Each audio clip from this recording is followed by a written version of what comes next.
Hi everyone, Mark Young here, your school's Technology Integration Support Specialist.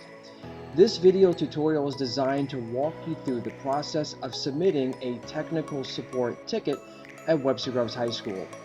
The web application we use for this service is known as QWare. You'll notice at the bottom of this video, we've provided a link to allow you to get to this web application for the purposes of this tutorial and submitting tickets in the future. Alright, so what are we going to cover in this particular tutorial? Well, we're going to walk you through the process of how to log in effectively. How do you submit a support ticket? And then lastly, how do you reply to a follow-up comment? So when our technical support people are replying to your ticket, they'll give you live updates. Those updates are often going to come in the form of an email, and it's really important that you know how to properly reply to that comment so that our tech support people get those comments. Alright, let's get to it. Alright, here we are on the login screen. Use the Google button option to log in with your wgmail.org staff account.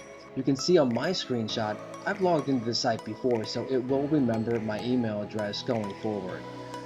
You may need to authenticate or reselect your Gmail account if you have multiple. So I'll choose my wgmail.org account. And we begin the login process. You can see along the top, it's identified that this account is associated with the Webster Groves School District. It immediately takes you to a create work order page. But before we get into the work order, let's go through some of the basic components of this website. In the upper left-hand corner, you should see your account, ensuring that you in fact are logged into the site. We've got a dashboard, a calendar, a work orders page, which is great for checking the status of a previously submitted work order. We've got a support page if you need a little bit more help with this website. And then lastly, how do you log out? Let's take a look at the dashboard. I've already submitted some tickets prior to making this tutorial video. So what it's going to show you is, based on the tickets you've submitted, how many are in progress, how many of those are on hold, and how many of those have been routed beyond the high school to a technician for the school district. I can see that on 8/16 I had submitted 2 tickets, and if I go down a little bit lower, it'll tell me where my tickets were submitted. Now, since I'm a high school employee, most of mine, if not all of them, are going to say Webster Groves High School. Okay, so that's what the dashboard shows you, just a visual overview of what is the status and location of your tickets. Next, we'll go to the calendar, and the calendar page is going to show you the dates that you submitted those tickets, and then it will allow you to click on those calendar date events to be able to go straight to that ticket. So that can be helpful if you remember the date you submitted the ticket.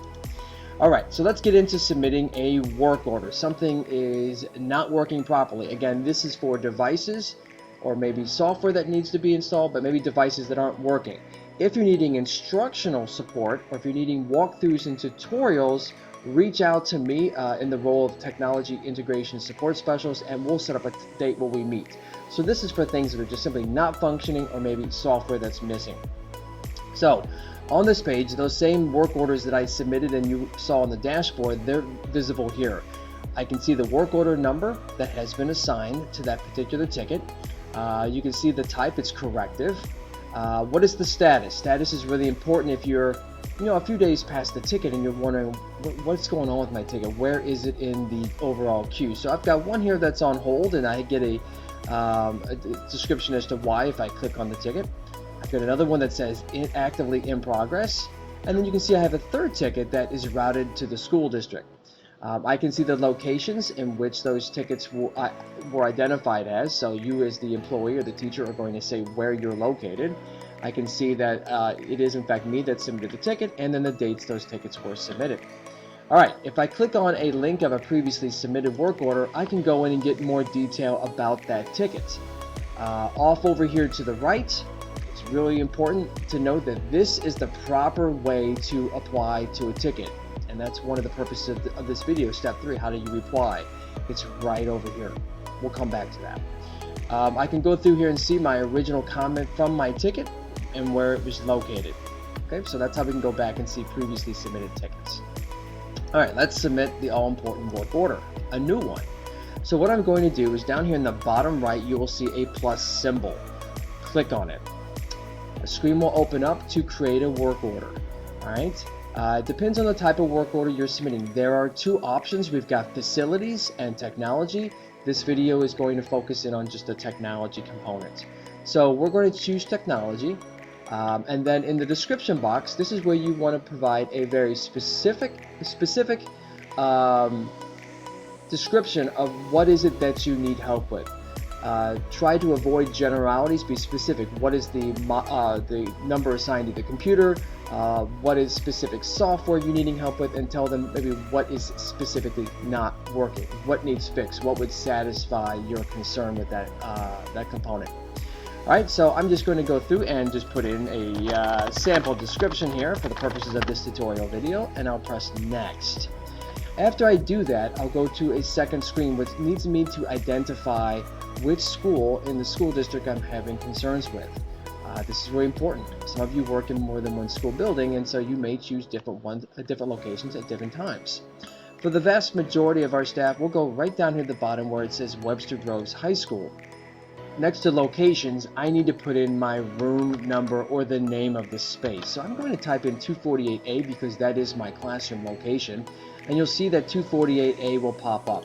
It's really important that within the high school you identify the room or the name of the room for our tech folks so that they can go to the proper place and not have to try to find you to get more specificity. So again, that is located right next to location. So you click on high school, then you go in here and you say, hey, where's the location? You can search by room number or name of space, and then make sure you check that location.